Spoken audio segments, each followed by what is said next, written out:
bem-vindos a mais um episódio do podcast A Evolução Natural e hoje o assunto é governança. Muito se fala sobre sucessão, investimentos e estratégia, mas a governança é aquele sistema silencioso, quase invisível, que conecta todos esses elementos e garante que negócios e patrimônios possam atravessar aí ao longo do tempo. Estudos do Family Firm Institute indicam que apenas 30% das empresas familiares superam a transição para a segunda geração e menos de 12% chegam à terceira. Isso prova que a longevidade não é fruto do acaso, mas de escolhas estruturadas e disciplinadas. E para essa conversa, com todos esses dados, eu trouxe pessoas muito renomadas, né? Tá brilhante esse podcast hoje aqui. Começando com a Mari, porque, né, mulheres primeiro. Sócia e diretora de toda a nossa parte de Wealth Management aqui da Galápagos. Hoje ela lidera mais de 15 bilhões sob gestão, né? São famílias de altíssima renda que, inclusive, usam nossos serviços, né, de governança. E eu acho que você vai trazer com bastante solidez nisso. Mais de 20 anos de experiência no mercado financeiro e também ela esteve no board ali do Financial Planning Standard and Board por 6 anos e é uma entidade que certifica mais de 27 países do CFP. Muito obrigada. Obrigada. Por você estar aqui. E José Hermílio de Moraes, primeira vez no nosso podcast, uma honra ter você aqui com a gente, Zé. Sócio aqui na Galápagos, faz parte de uma das famílias empresariais mais relevantes do país. Ele é vice-presidente do conselho da Ejoaçu, que é a hold da Votorantim, e conselheiro da Citrosuco. Então, governança é o dia a dia dele, né? Com uma trajetória super marcada pela experiência em negócios familiares centenários, o José defende a governança como um ativo estratégico e essencial para a perpetuidade. Obrigado pelo convite. Muito obrigada. Para começar, eu queria falar sobre essa questão mesmo de governança ser um ativo invisível. Então, trazendo aqui um pouco do seu contexto, Zé, eu vi que no seu LinkedIn, inclusive, você escreveu sobre governança, falando sobre esse ativo invisível, algo que não aparece nos balanços, mas que garante a sustentabilidade de um negócio ou de um patrimônio. Como você enxerga o papel da governança na construção desses legados duradouros das famílias, né, especialmente nessas empresas familiares? Bom, assim, governança a gente chama de um ser vivo, né? Ela vem evoluindo ao longo da história dos negócios e da família, né? Porque a sociedade ela vai evoluindo, né? Ela começa com o empreendedor, que ele faz de A a Z, ele faz tudo, ele é a governança, né? Então começa com o empreendedor, depois a sociedade passa para uma sociedade de irmãos e depois passa para uma sociedade de primos, né? E em todas essas etapas a governança ela vai evoluindo, né? O fundador ele faz tudo, depois os filhos são colocados cada um em um negócio, uma função, né? Em uma função. E depois, quando você chega numa sociedade de primos que você precisa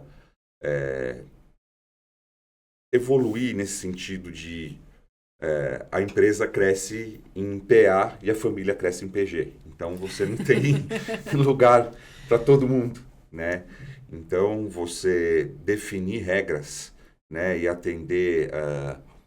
O importante é você atender às necessidades tanto do negócio em si, quanto às necessidades da família, né? E não é fazer escolhas entre uma coisa ou outra, mas você atender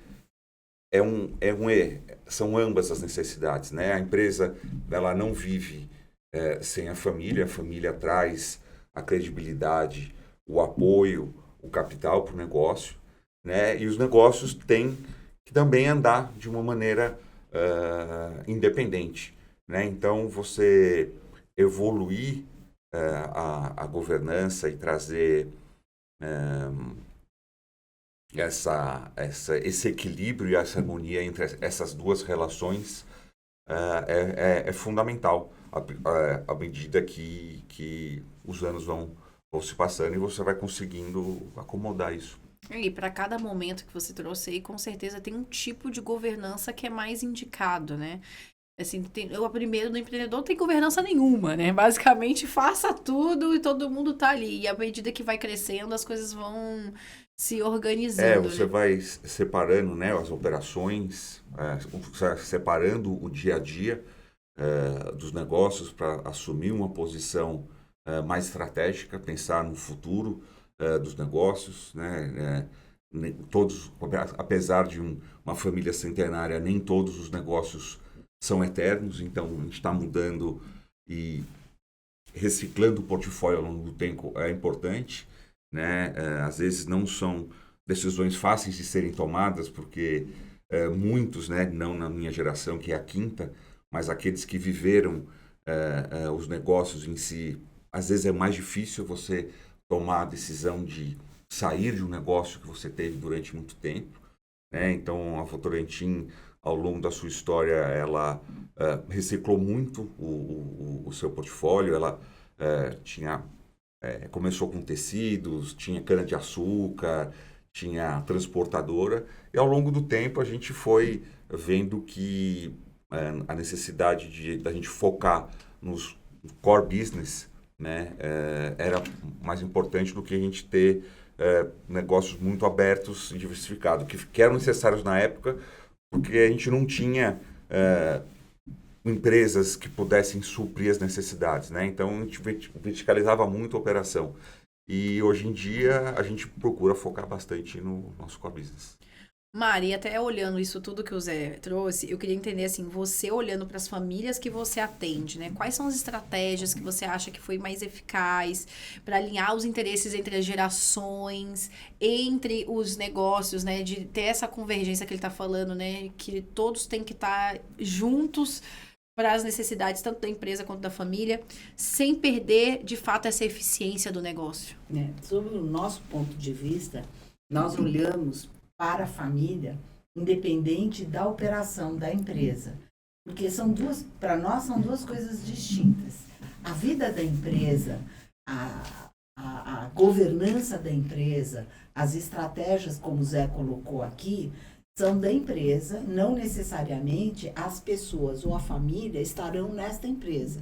Nós temos famílias que, por definição do patriarca, originalmente, as famílias não puderam entrar na empresa, que é um modelo de negócio. E temos famílias que é exatamente o contrário. O patriarca quis criar seus filhos para que eles estivessem cada um numa unidade de negócio.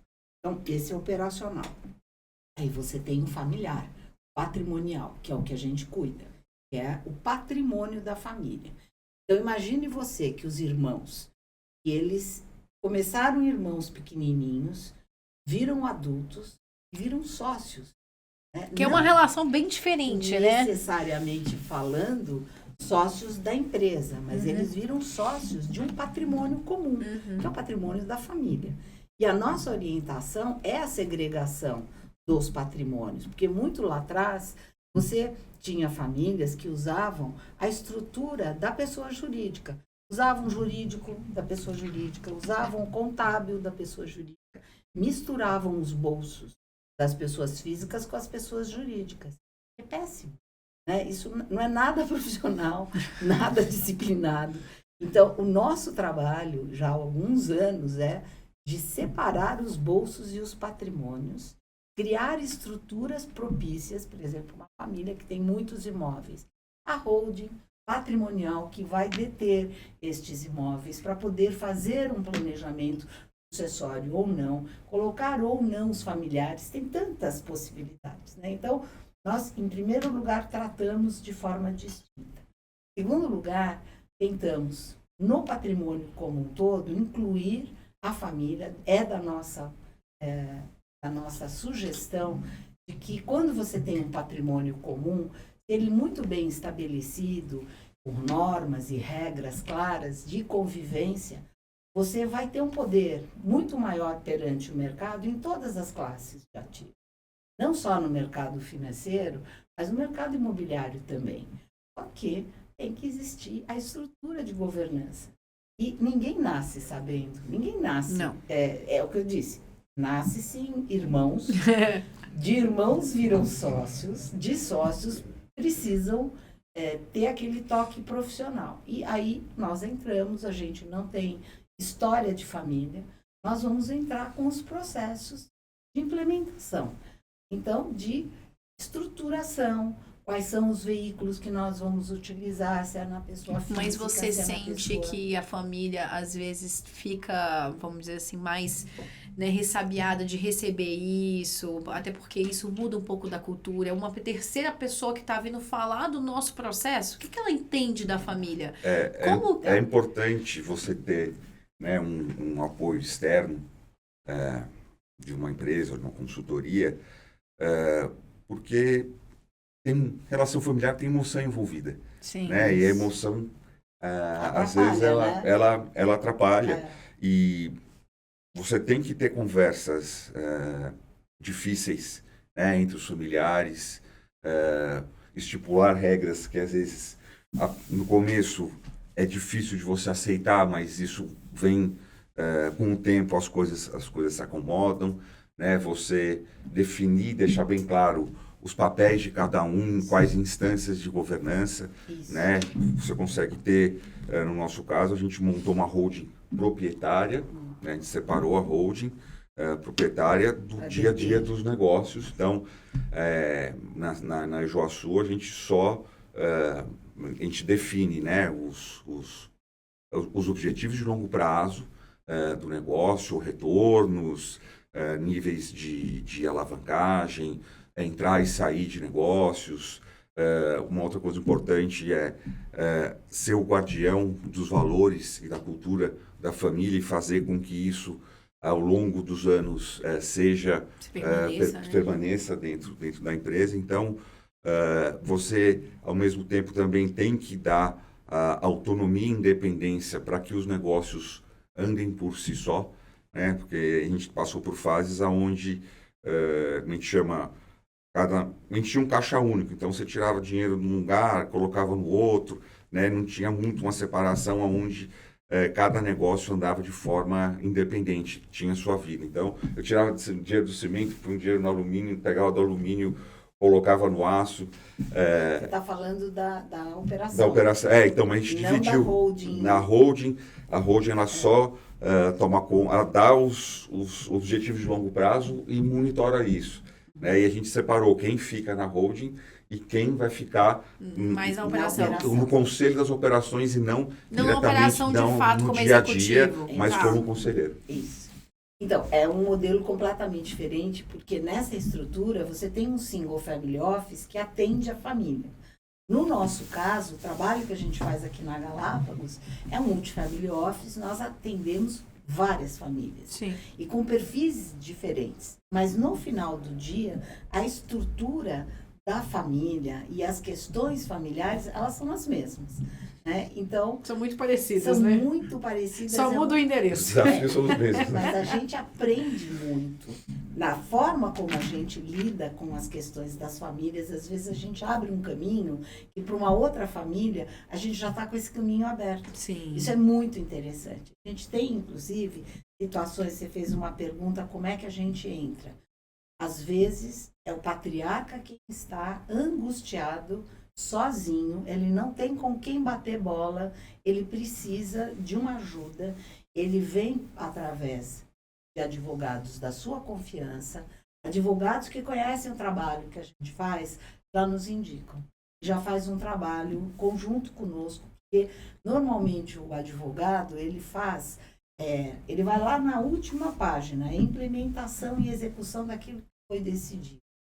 Só que você precisa decidir o que você vai fazer. Exato. Então, antes disso, tem toda uma avaliação patrimonial, um entendimento, distribuição, organização, para você poder chegar lá no final e fazer a implementação. E aí sim, vai ser com um advogado. Né? Então, é muito interessante que a gente, como a gente está há muitos anos nessa estrada, a gente já fica um pouco conhecido e os processos, eles voltam nesse sentido, normalmente via patriarca. E às vezes, por incrível que pareça, a gente já teve alguns casos de que filhos se juntam, formam um bloco para tentar profissionalizar a gestão do patrimônio da família. O patriarca já está numa faixa etária alta, ele não e que quer às vezes falar também não sobre larga isso. o osso que existe, ele né? acha que vai morrer. É tão interessante que tem uma faixa etária dos baby boomers mais, né, que eles acham que se eles endereçarem essa questão, Eles morrem. eles morrem. Então, eles estão... Porque eles perdem a utilidade, né? Então, e aí A existe a relevância. figura do patriarca que ele administra a família pelo conflito. Porque aí ele tem o poder em mãos. Então, ele administra pelo conflito. E Que existem... foi aquela série, Succession. Succession, é isso Foi aí. exatamente Isso. assim. Ele fazia pelo conflito. Isso. Um ótimo exemplo. E tem famílias, né, que, assim, os filhos já vão ficando mais maduros, vão entendendo essa relação e vão se juntando em bloco, né? Tipo, olha, não é contra o papai, mas a gente quer Manter, profissionalizar, criar uma governança, ter um layout, uma gestão em cima do nosso patrimônio, porque o que vai acontecer se o papai faltar? Está tudo na mão dele. Né? Então, assim, não existe governança nenhuma, não tem processo nenhum. Normalmente, a forma como o patrimônio está distribuído não é a mais adequada. Tem metade do patrimônio na pessoa física, metade na pessoa jurídica. É um x-tudo. Não tem, sabe? Bagunça. É uma bagunça. A gente está trabalhando num caso bem específico disso que eu estou falando, de uma família, é um patrimônio grande, tem a empresa, tem fazendas, tem imóveis, então a gente está descobrindo que tem coisas que estão na declaração de imposto de renda, tem coisas que não estão em lugar nenhum, nem na física, nem na jurídica, nem na declaração. Então a gente está ajudando a regularizar, fazer a consolidação, para a gente poder fazer um diagnóstico. E a partir daí se daí- criar as governanças, né? Exato, e dizer, patriarca, é isso. Né? Qual é o seu objetivo? Para onde você quer ir com este patrimônio? Casamento 1, casamento 2, casamento 3, filhos dos 3 casamentos. Tem toda uma coisa aqui para ser organizada. E é o que ele diz. Ele falou assim, eu me sinto muito sozinho. Né? Sim. Eu estou tocando aqui as coisas de qualquer jeito. Ele falou que ele toca as coisas, joga para trás e ninguém pega. Mari, não existe uma única fórmula, né? Acho que cada família, ela desenvolve o seu modelo. Sim. Né? Cada família tem as suas particularidades, então existem, claro, regras de melhores práticas, mas é a família, né? Quem É vai cada dar o tom. quem vai dar o tom. Concordo. Tem famílias, como você citou, que deixam as pessoas estar na operação, tem famílias que não, né? Isso traz tem os seus desafios, né? Tem os seus trade-offs, mas cada um acaba, né, achando o seu caminho e o seu modelo. Não tem certo e errado. Não tem o que funciona para cada família, né? Mas existe uma pesquisa que fala sobre conselhos independentes. Você até pode ter pessoas da família ali trabalhando, mas o ideal, 86%, a pesquisa da Ernst Young de 2023 mostra que 86% das empresas familiares com conselhos independentes registram maior crescimento e estabilidade. Então, assim, tudo bem que a família possa trabalhar, mas tem que ter um pouquinho de um olhar independente para as coisas não se perderem, para tirar, acho que, essa emoção do jogo. Que aí até eu queria perguntar para vocês, nessa transição até quando vocês fizeram, como que vocês fizeram para não ser visto como uma perda de controle? Né? Mas que fosse uma evolução natural do negócio, vocês saírem só para ficar mais nos conselhos, decidindo, né, as coisas mais de longo prazo, expansão e tudo mais, mas foi visto como perda de controle no início? Como que foi isso? Olha, movimentos assim não são fáceis, né? Como Não. disse, aquela pessoa que passou alguns anos ali na operação, no dia a dia, ela abrir mão desse dia a dia e para um papel mais estratégico e às vezes até mais solitário, é um passo difícil de você tomar emocionalmente. Tem momentos duros, você precisa colocar os familiares em certas posições que às vezes eles imaginam que você vai perder essa influência, esse dia a dia, mas depois com o tempo as coisas Vão se acomodando, elas né? vão se acomodando. E você falou em conselhos independentes, é importante ter um familiar, né, que você passa tanto para a sociedade, quanto para o mercado, quanto para o negócio, se você tem um conselheiro familiar, que a família continua presente no negócio, mas trazer uma pessoa independente de fora, com outro olhar, traz uma outra oxigenação Também, né? Para o negócio. Então, isso é importante, a gente vê isso com muitos bons olhos. Todos os conselhos, de todas as nossas investidas, têm um mix entre família e conselheiros independentes. Importante aqui colocar também que a família passa por um processo de desenvolvimento. Tem que ter, né? Tem que ter essa educação na família. Tem que ter uma educação, tem que ter uma preparação. Não é porque você é simplesmente da família que você tem algum lugar garantido em algum conselho. Né? Então, você tem uma repertório para poder agregar na empresa. Que é feita ao longo dos anos, né? Para que possa se ocupar essas posições importantes de conselho. E que é importante, conselho no final de carreira, né? É importante que você construa a sua carreira também, seja ela em outra empresa, ou seja como um empreendedor. Que é o seu caso, por exemplo. Né? Para que você possa ter essa bagagem, essa experiência. E, de novo, não tem um caminho único. Né? Então... Não tem mesmo. É bem interessante. Assim, a gente trazendo para o mundo do Multifamily Office, nós procuramos criar essas normas e regras. Inclusive, a gente tem muita preocupação também com agregados, porque enquanto irmãos, os irmãos têm uma sintonia familiar mais um elo, coesa, né? Com relação a quando entram agregados e cada um tem seu núcleo familiar, a preocupação em desenhar um modelo aqui tem que ser um pouco maior. Né? Então, para fazer um alinhamento entre todos, eu sempre digo para as famílias, não discutam nada dessas questões no almoço de domingo ou nas reuniões familiares. Não, tem que ter uma reunião para isso. Isso é governança, inclusive, né? Um ritual de gestão. Nós estamos aqui, nós trazemos isso para a nossa, vamos dizer, o nosso duty, né, nosso dever, estarmos juntos, inclusive fazer esse bate-bola com eles, às vezes, questões... mediando, né? Mediando de núcleos familiares em relação a outro núcleo familiar.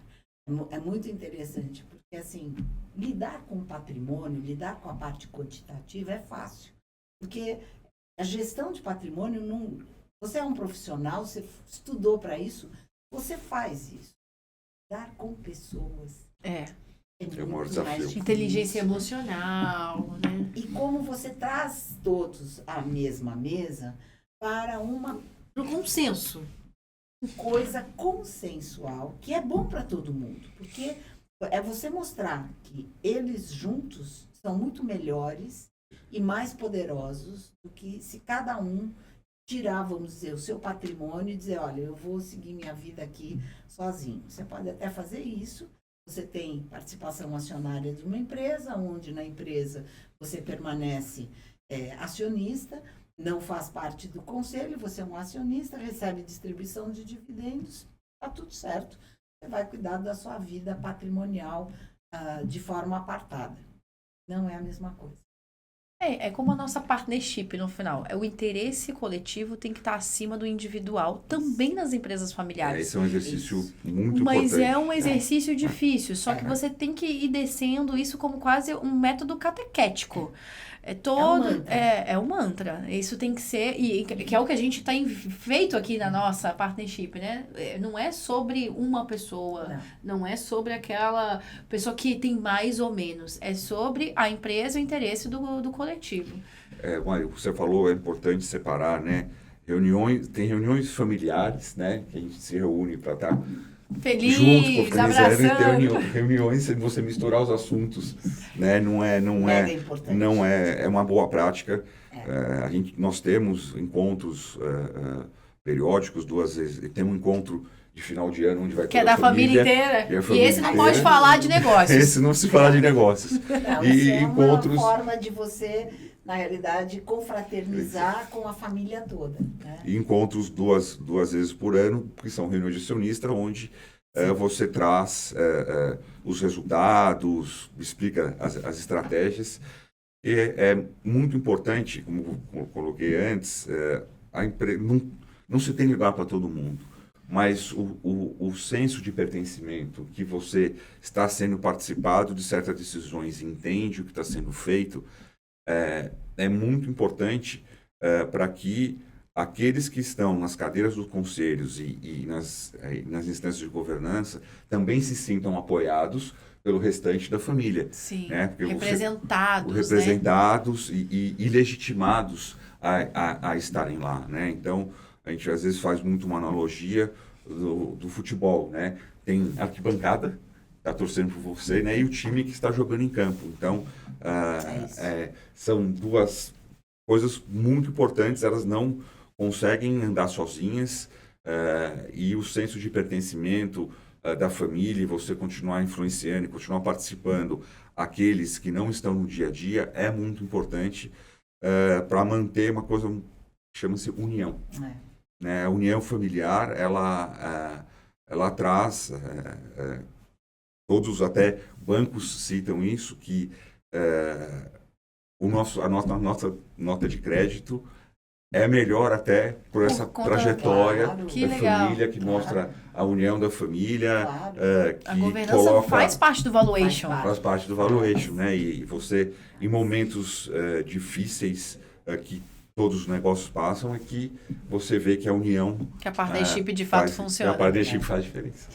No Multifamily Office, a gente faz uma coisa na mesma linha. A gente estabelece reuniões trimestrais com a família toda. A gente manda, tem uma ata, a família recebe as informações do que a gente vai discutir. Normalmente, não é toda a família que vem, mas também, como a gente manda, não pode dizer que não foi notificado, porque foi. A gente, inclusive, estabelece e mantém nas atas quem participou, quem não participou, o que foi colocado e estabelecido. Por exemplo, estabelecemos que uma família tem um patrimônio XPTO entre imobilizado, ativos financeiros e mercado internacional. Essa família, por ano, vai ter uma rentabilidade XPTO, e esta rentabilidade será distribuída em que periodicidade para todos que fazem parte deste patrimônio, como que será distribuído e por quê? Obviamente é em cima de resultado. Então, durante o ano, nós estamos prestando contas e mostrando como que o patrimônio está indo.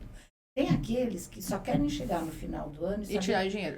Quanto que eles vão receber. Quanto e quando, né? Não estão nem preocupados com o que está acontecendo. E tem os outros que estão preocupados, querem acompanhar, querem contribuir, e para nós é a melhor dos mundos, que se todos possam, né?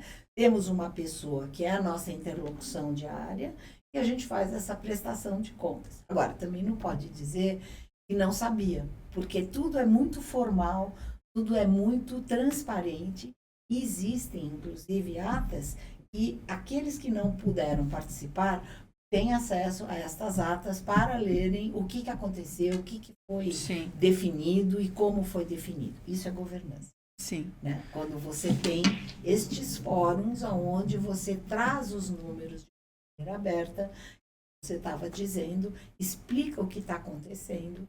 Então, esses processos e ritos, né, que muitas vezes a gente acha que pode burocratizar, mas no final do dia é ele que ajuda a trazer a longevidade do negócio. Queria perguntar para vocês, para encerrar, como que vocês estão enxergando a evolução natural aí da governança, os próximos anos da governança? O que a gente tem que ficar de olho, o que as famílias têm que ficar de olho?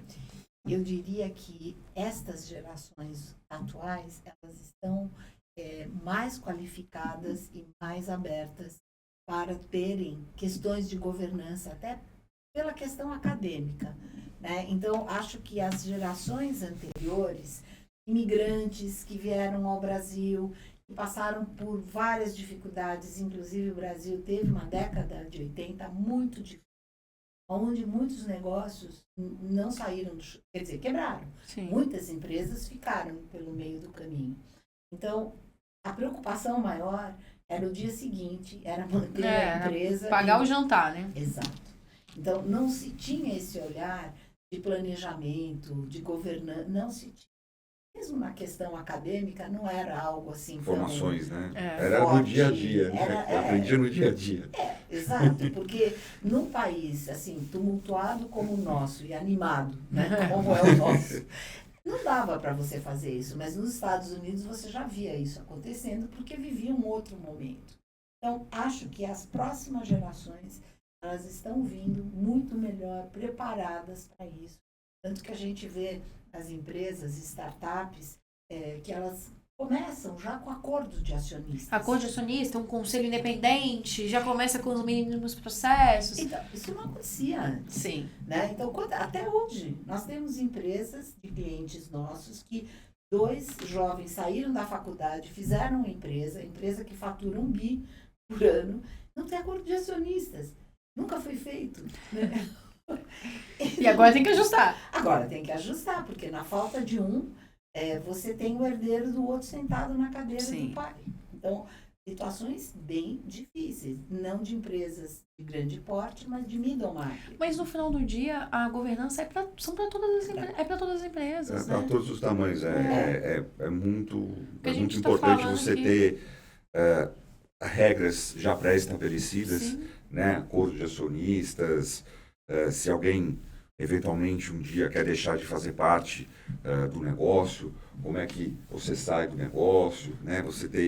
Porque você discute isso, é bom até discutir isso e colocar isso no momento que está tudo bem. Porque quando as coisas vão mal, a emoção entra e acabou. Toma conta, né? Então você ter regras bem definidas é muito importante. Você dentro de uma governança bem estabelecida, você evita excessos para ambos os lados, né? Então você já tem definido o quanto você pode alavancar uma empresa, até onde você pode ir, coisas que às vezes um empreendedor, que a empresa é dele, ele faz do jeito que ele quer. Então, se ele levar todo o patrimônio dele, botar tudo em risco, é um patrimônio dele. A partir do momento que você tem mais gente envolvida, que você é responsável pela vida de outras pessoas, financeiramente falando, também é importante que tenha essas regras, porque você evita excessos, né? E traz sempre importante você trazer um pensamento de longo prazo, né? Você não tem nenhum imediatismo, né, em negócios familiares. Você não tem uma pressão que às vezes outros negócios têm. Então, esse olhar de longo prazo, regras bem definidas. Não, isso que você falou é importante, porque o empreendedor, normalmente ele é aquele cara visionário e que ele quer sair fazendo, e às vezes ele toma mais risco do que ele deveria. Então, se você minimamente começa com uma governança assim, organizada, né? Ele vai ter essa rédea um pouquinho mais. Sim. Né? Claro, ele poderia talvez ir mais rápido, só que junto a gente vai mais longe, não é mesmo? É isso mesmo. Bom, eu quero agradecer a participação de vocês, acho que foi muito legal, né? Muito obrigada. A gente trouxe muitos conceitos aqui, mas de uma forma natural, acho que para todos, porque no final do dia é para isso. Obrigada, Mari. Obrigada, Zé. Obrigada a você que nos assistiu até aqui. A gente se encontra no próximo Evolução Natural, tanto no YouTube quanto no Spotify. Até lá!